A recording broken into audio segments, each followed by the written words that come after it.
Good evening, you're now with me, Lorenzo Isaac, for TVS Nightline. Here are the headlines for tonight.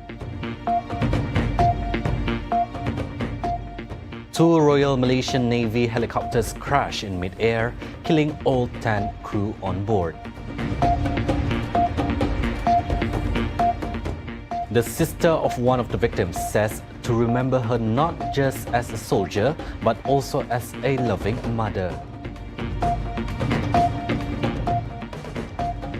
And in other news, Sarawak Premier Abang Johari's London trip focused on boosting Sarawak's semiconductor industry.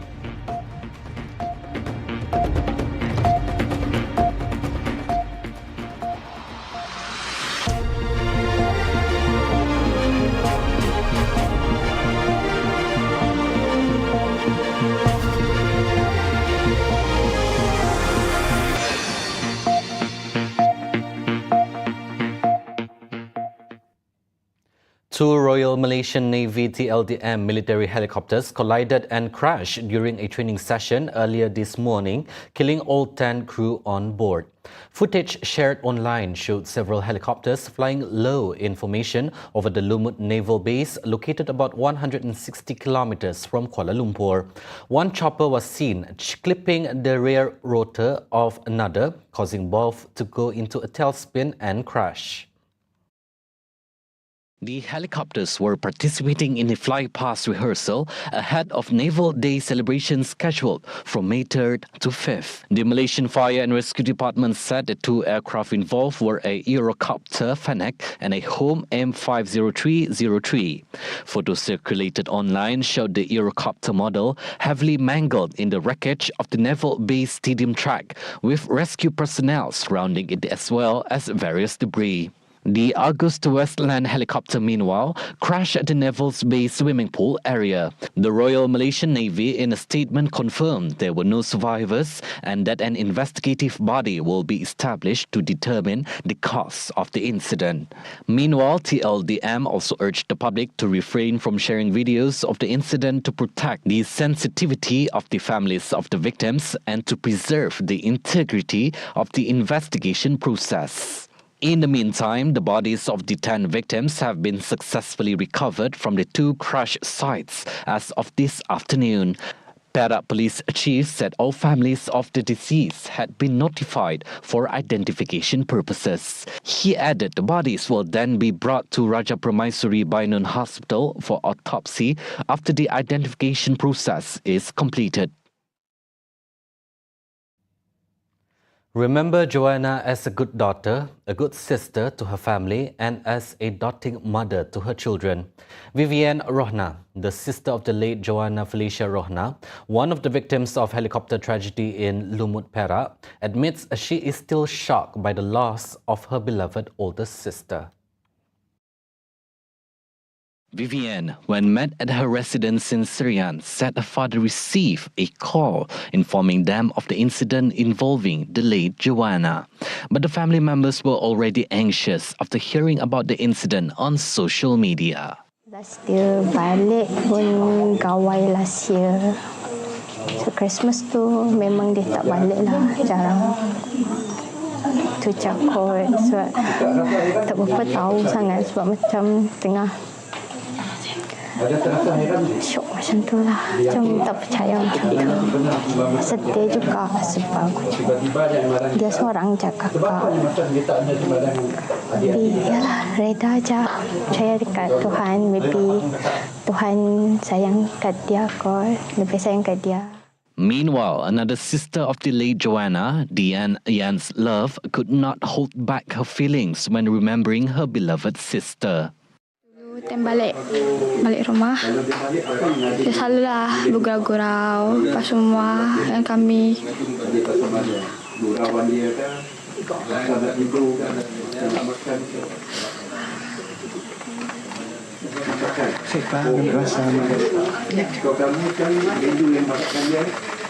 Dia selalu bawa kami jalan-jalan,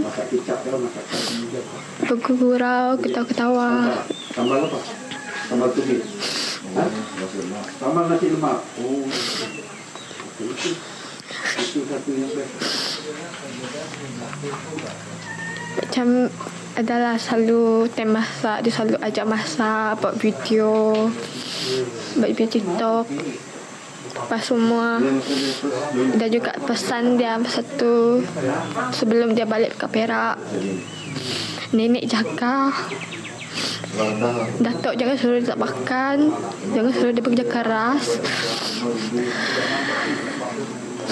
Nenek juga jaga dia, suruh makan ubat apa semua. Jaga mak dengan bapa, adik juga jaga diri, belajar rajin-rajin supaya dapat jadi ikut dia macam dia, jadi tentera ke apa semua. Tumbo Usen and Arindong Milo, the grandparents of the late JOANA, were deeply saddened when they watched video footage of the tragic incident at their home in Serian earlier today. The family said they hope that members of the public would stop circulating the video involving their sister. JOANA Felicia Rohna was one of 10 people who perished in the incident involving 7 helicopter crew of maritime operations and 3 TLDM Fennec crew. His Majesty Sultan Ibrahim, King of Malaysia, has expressed his sadness and conveyed his condolences to the families of the Royal Malaysian Navy helicopter crash victims. In a Facebook post, His Majesty and Raja Permaisuri Agong referred to the victims as heroes and prayed that they be placed among the believers and martyrs. In a Facebook post, Sultan Ibrahim also ordered the Malaysian Armed Forces to conduct a thorough investigation to get full information on the incident. Meanwhile, the Sultan of Selangor, Sultan Sharafuddin Idris Shah, expressed his deep sadness following the heartbreaking helicopter tragedy. In a post on Selangor Royal Office Facebook, Sultan Sharafuddin, as RMN Captain-in-Chief, also expressed his shock at the incident that killed 10 crews who were also RMN personnel.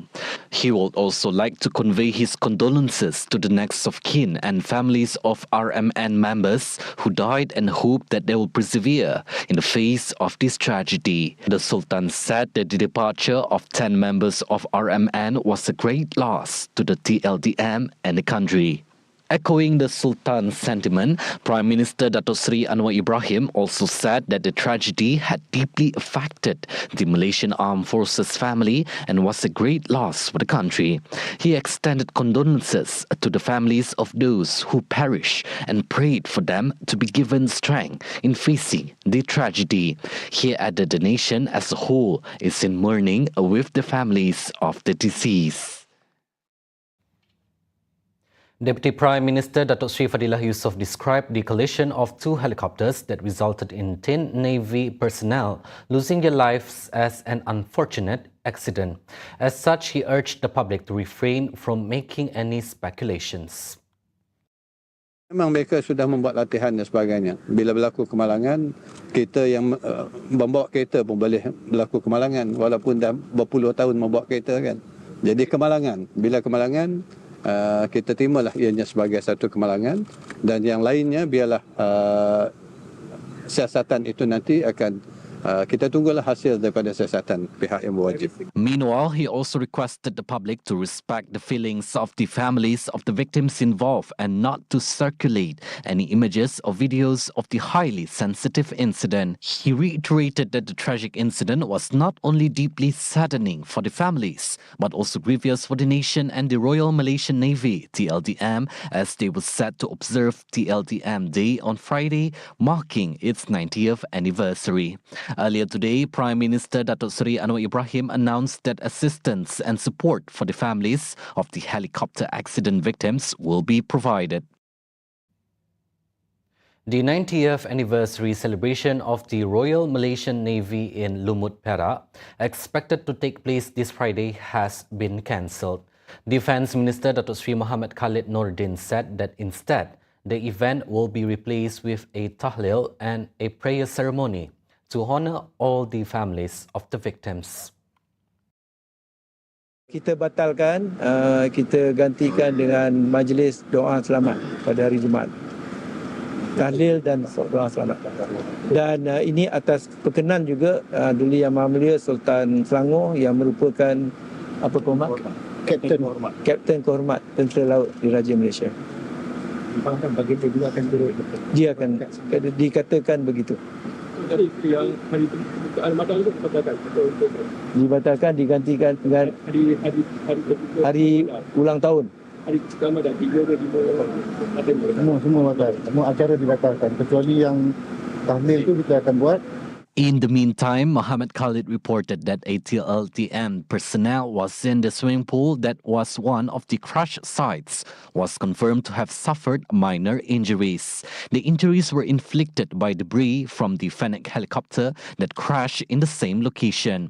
Commenting on the 2 helicopters involved in the accident, he said the Royal Malaysian Navy Maritime Operations helicopter was flown from the TLDM base in Kota Kinabalu, Sabah to the TLDM base in Lumut. He revealed that the helicopter was received by TLDM in 2021, while the TLDM Fennec helicopter has been in use since 2003. Therefore, there is no need to speculate regarding the airworthiness of the 2 aircraft involved in the incident.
Premier Sarawak, Dato' Pendiri Tan Sri Abang Johari Tun Openg, is currently on an official visit to the United Kingdom to advance the state's agenda. He made a stop in London on Monday. Abang Johari, alongside Sarawak's Deputy Premier, Dato' Amar Awang Tengah Ali Hassan, and State Secretary, Dato' Amar Muhammad Abu Bakar Marzuki, arrived safely at their hotel in London at 7 p.m. local time. His visit followed a trip to the Drax Power Station, a wood pellet-fueled powered plant generating 3,960 megawatts in the North Yorkshire, England, on Monday afternoon. Their visit to London aims to strengthen collaboration between Sarawak and the UK in the semiconductor sector.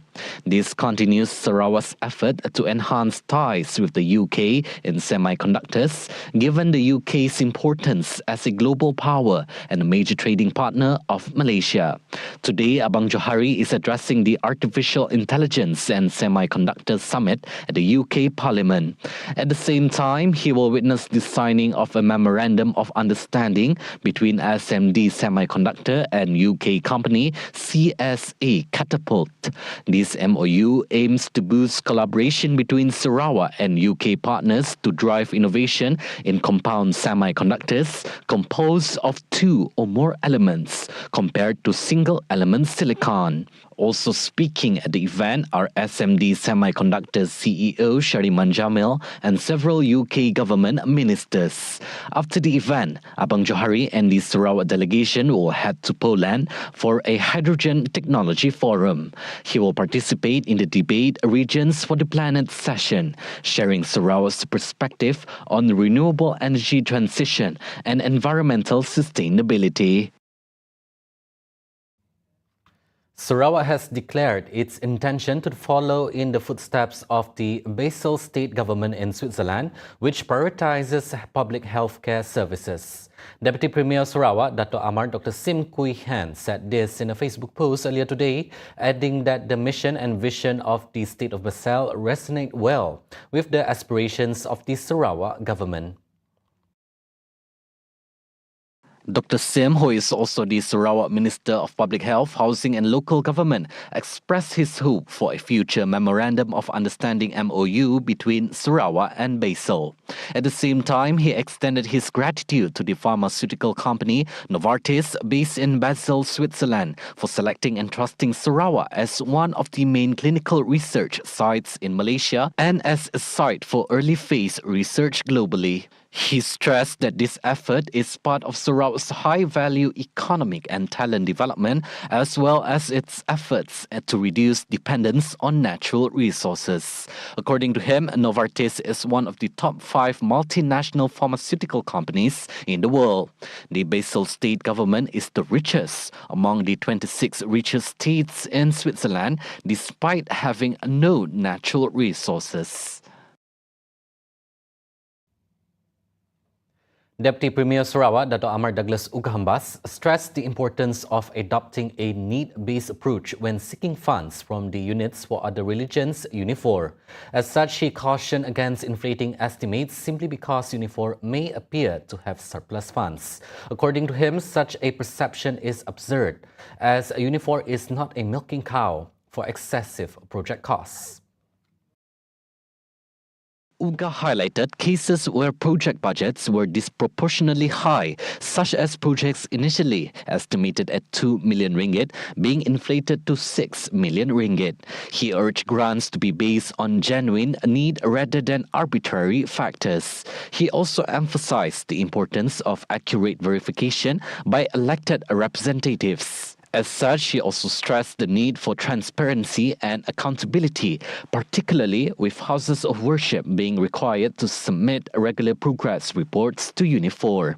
Meanwhile, UGA disclosed that UNIFOR had been allocated 110 million ringgit, including 20 million ringgit for mission schools.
Welcome back.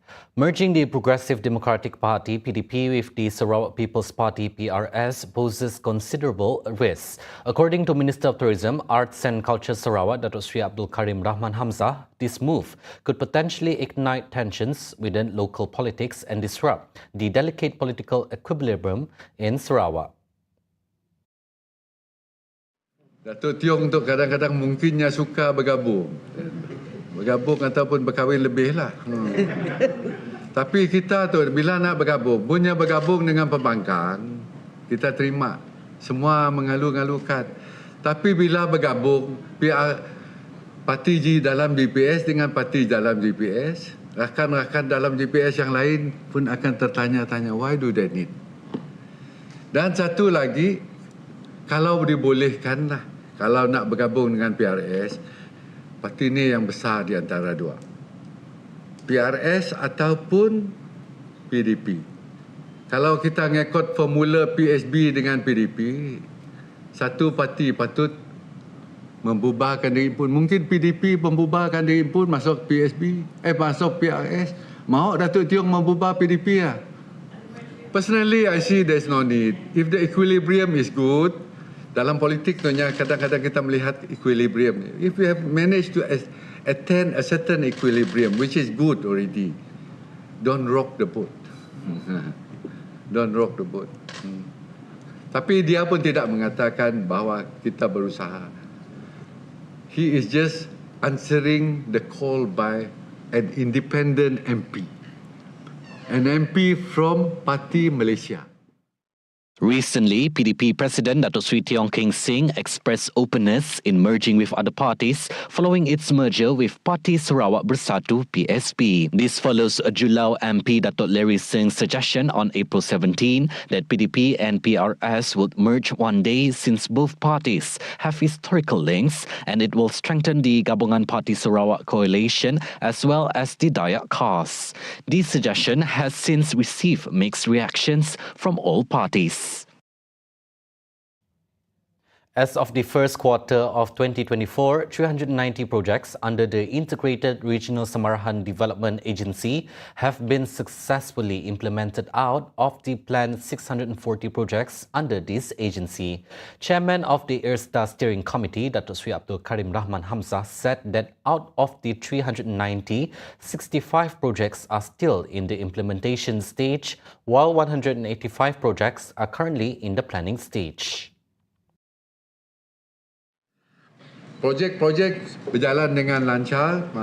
Saya percaya dalam banyak-banyak jawatankuasa ataupun agensi pembangunan di Sarawak, antara agensi yang telah banyak menjalankan projek-projek dalam kawasan adalah ISDA.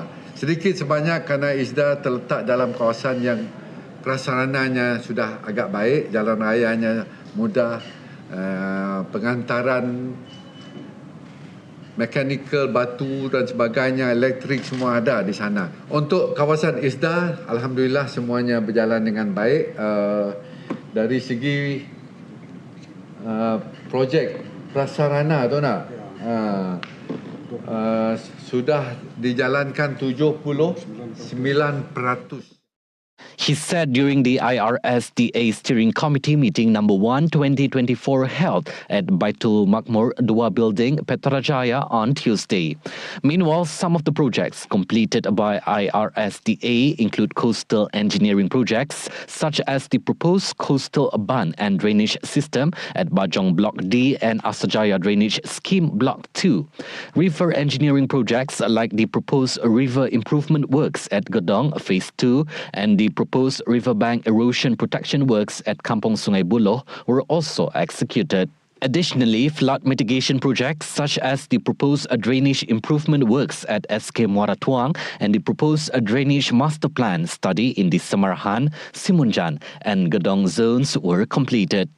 He emphasized the importance of initiating all projects still in the planning phase as soon as possible to ensure maximum benefits to the local community. This effort, he said, demonstrates the government's ongoing commitment to ensuring balance and comprehensive development throughout the region, in line with IRSDA's goal of enhancing the quality of life and local economy.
On to world news. More bodies were recovered on Monday from mass graves on the site of the main hospital in Khan Yunis, abandoned by Israeli troops, raising the number of bodies found over the past week to 283.